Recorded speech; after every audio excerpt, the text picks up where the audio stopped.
ಆತ್ಮೀಯ ಬಂಧುಗಳೇ, ಶ್ರೀರಾಮಚರಿತಮಾನಸ ಉತ್ತರಕಾಂಡ 550 ಚೌಪಾಯಿಗಳು ಮತ್ತು ದೋಹೆಗಳನ್ನು ತಿಳ್ಕೊಳ್ಳೋಣ.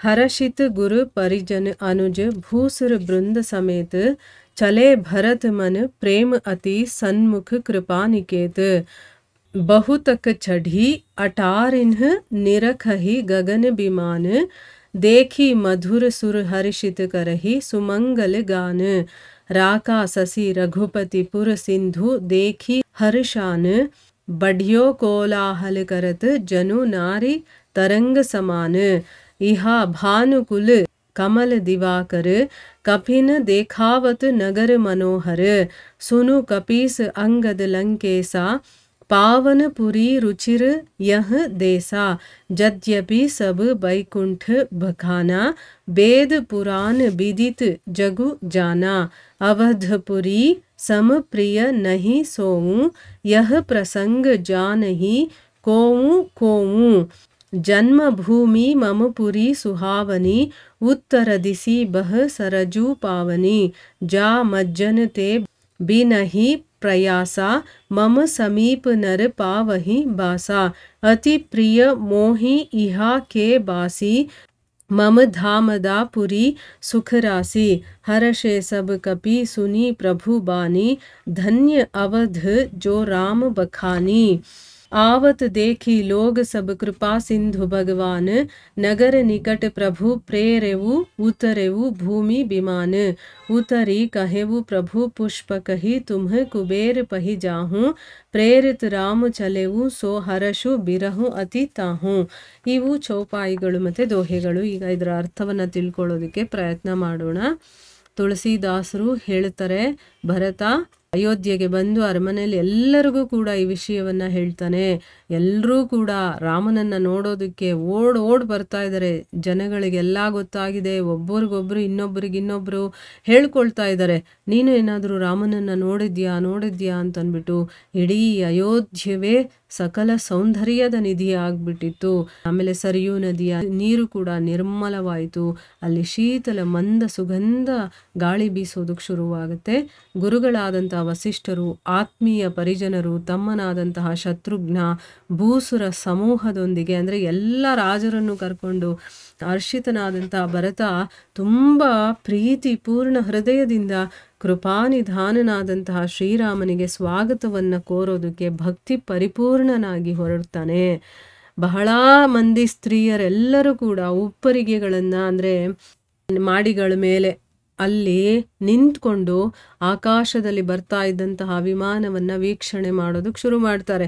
ಅದು ಕಾಣಿಸಿದ ತಕ್ಷಣ ಅವರು ತುಂಬ ಸಂತೋಷ ಪಟ್ಕೊಂಡು ಮಧುರವಾಗಿ ಮಂಗಳ ಗೀತೆಗಳನ್ನೆಲ್ಲ ಹಾಡೋದಕ್ಕೆ ಶುರು ಮಾಡ್ತಾರೆ.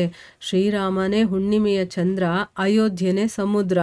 ಈ ಪೂರ್ಣ ಚಂದ್ರನನ್ನು ನೋಡಿ ಅದು ಹಿಗ್ಗಿ ಅಬ್ಬರಿಸ್ತಾ ಇದೆಯೇನೋ ಅನ್ನೋ ರೀತಿ ಇದೆ. ಈಗ ಸಮುದ್ರ ಚಂದ್ರನನ್ನು ನೋಡಿದಾಗ, ಹುಣ್ಣಿಮೆ ಚಂದ್ರನನ್ನು, ಅದು ಇನ್ನೂ ಹೆಚ್ಚಾಗಿ ಅಲೆಗಳು ಜೋರಾಗಿ ಬರುತ್ತೆ. ಅಂದರೆ ಅದು ತುಂಬ ಅಬ್ಬರಿಸೋದಕ್ಕೆ ಶುರು ಮಾಡುತ್ತಲ್ಲ, ಆ ರೀತಿ ಇಲ್ಲಿ ಅಯೋಧ್ಯೆನೇ ಸಮುದ್ರವಾಗಿದೆ, ರಾಮನೇ ಹುಣ್ಣಿಮೆಯ ಚಂದ್ರನ ಆಗಿದೆ ಅಂತ ಇಲ್ಲಿ ಒಂದು ಉಪಮಾನವನ್ನು ಕೊಟ್ಟು ಹೇಳ್ತಾ ಇದ್ದಾರೆ.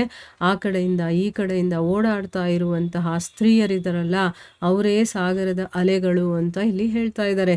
ಈ ಕಡೆ ವಿಮಾನದಲ್ಲಿ ಆಸೀನನಾದಂತಹ ಸೂರ್ಯ ವಂಶಭೂಷಣನಾದಂತಹ ಶ್ರೀರಾಮ ವಾನರರಿಗೆ ಮನೋಹರವಾದಂತಹ ಅಯೋಧ್ಯ ನಗರವನ್ನು ತೋರಿಸ್ತಾ ಇದ್ದಾನೆ. ಓ ಸುಗ್ರೀವ, ಅಂಗದ, ಲಂಕಾಪತಿ, ವಿಭೀಷಣ, ಕೇಳಿ, ಈ ಅಯೋಧ್ಯ ನಗರ ಇದೆಯಲ್ಲ, ಇದು ತುಂಬಾನೇ ಪವಿತ್ರವಾಗಿರುವಂಥದ್ದು. ಇದು ರುಚಿರ ರಮ್ಯ ನಾಡು. ಎಲ್ಲರೂ ಕೂಡ ವೈಕುಂಠವನ್ನು ಕೊಂಡಾಡ್ತಾರೆ.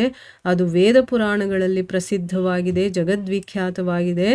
ಆದರೆ ನನಗೆ ಮಾತ್ರ ವೈಕುಂಠಕ್ಕಿಂತನೂ ಅಯೋಧ್ಯ ನಗರನೇ ತುಂಬ ಪ್ರೀತಿ ಪಾತ್ರವಾಗಿರುವಂಥದ್ದು. ಈ ರಹಸ್ಯವನ್ನು ಎಲ್ಲೋ ಕೆಲವರು ಮಾತ್ರ ತಿಳ್ಕೊಂಡಿದ್ದಾರೆ. ಈ ಸುಂದರವಾದಂತಹ ನಗರ ನನ್ನ ಜನ್ಮಭೂಮಿ.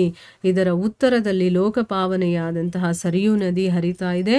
ಇದರಲ್ಲಿ ಸ್ನಾನ ಮಾಡಿದವರು ಅನಾಯಾಸವಾಗಿ ನನ್ನ ಸಾಮೀಪ್ಯ ಮುಕ್ತಿಯನ್ನು ಹೊಂದುತ್ತಾರೆ. ಅಂದರೆ ಬೇಕಾದಷ್ಟು ಮುಕ್ತಿಗಳಿದೆ. ಸಾರೂಪ್ಯ, ಸಾಮೀಪ್ಯ, ಸಾಯುಜ್ಯ ಅಂತೆಲ್ಲ ಇದೆ. ಸೊ ನನ್ನ ಸಾಮೀಪ್ಯ ಮುಕ್ತಿ ಅಂದರೆ ಏನು, ನನ್ನ ಜೊತೆನಲ್ಲಿ ಅವರು ಇರ್ಬೋದು, ಆ ರೀತಿಯ ಮುಕ್ತಿಯನ್ನು ಹೊಂದಿಕೊಳ್ತಾರೆ ಯಾರು ಸರಿಯೂನಲ್ಲಿ ಸ್ನಾನ ಮಾಡ್ತಾರೋ ಅವರು. ಆಮೇಲೆ ಅಯೋಧ್ಯ ನಗರವಾಸಿಗಳು ನನಗೆ ತುಂಬ ಪ್ರೀತಿ ಪಾತ್ರರಾಗಿರುವಂಥವ್ರು, ಈ ಪುರ ಸರ್ವ ಸುಖ ರಾಶಿ ಆಗಿರುವಂಥದ್ದು ಮತ್ತು ನನ್ನ ಪರಮಧಾಮವನ್ನು ಕರುಣಿಸುವಂಥದ್ದು ಅಂತಂದ್ಬಿಟ್ಟು ಹೇಳ್ತಾನೆ. ಪ್ರಭುವಿನ ವಚನಗಳನ್ನೆಲ್ಲ ಕೇಳಿ ಎಲ್ಲ ವಾನರಿಗೂ ಕೂಡ ತುಂಬ ಸಂತೋಷ ಆಗುತ್ತೆ. ಶ್ರೀರಾಮಚಂದ್ರ ಪ್ರಭುವಿನ ಪ್ರಶಂಸೆಗೆ ಪಾತ್ರವಾದಂತಹ ಈ ಅಯೋಧ್ಯ ನಗರ ನಿಜವಾಗ್ಲೂ ಕೂಡ ಧನ್ಯವಾಗಿದೆ ಅಂತಂದ್ಬಿಟ್ಟು ಅವರು ಹೇಳೋದಕ್ಕೆ ಶುರು ಮಾಡ್ತಾರೆ. ಈಗ ರಾಮನೇ ಸ್ವಯಂ ಹೇಳ್ತಾ ಇದ್ದಾನಲ್ಲ, ಅಯೋಧ್ಯೆ ನನಗೆ ವೈಕುಂಠಕ್ಕಿಂತನೂ ಇಷ್ಟ ಅಂತಂದ್ಬಿಟ್ಟು. ಸೊ ಅದಕ್ಕೆ ಅವರು ಅಯೋಧ್ಯೆಯನ್ನು ಕೊಂಡಾಡ್ತಾರೆ.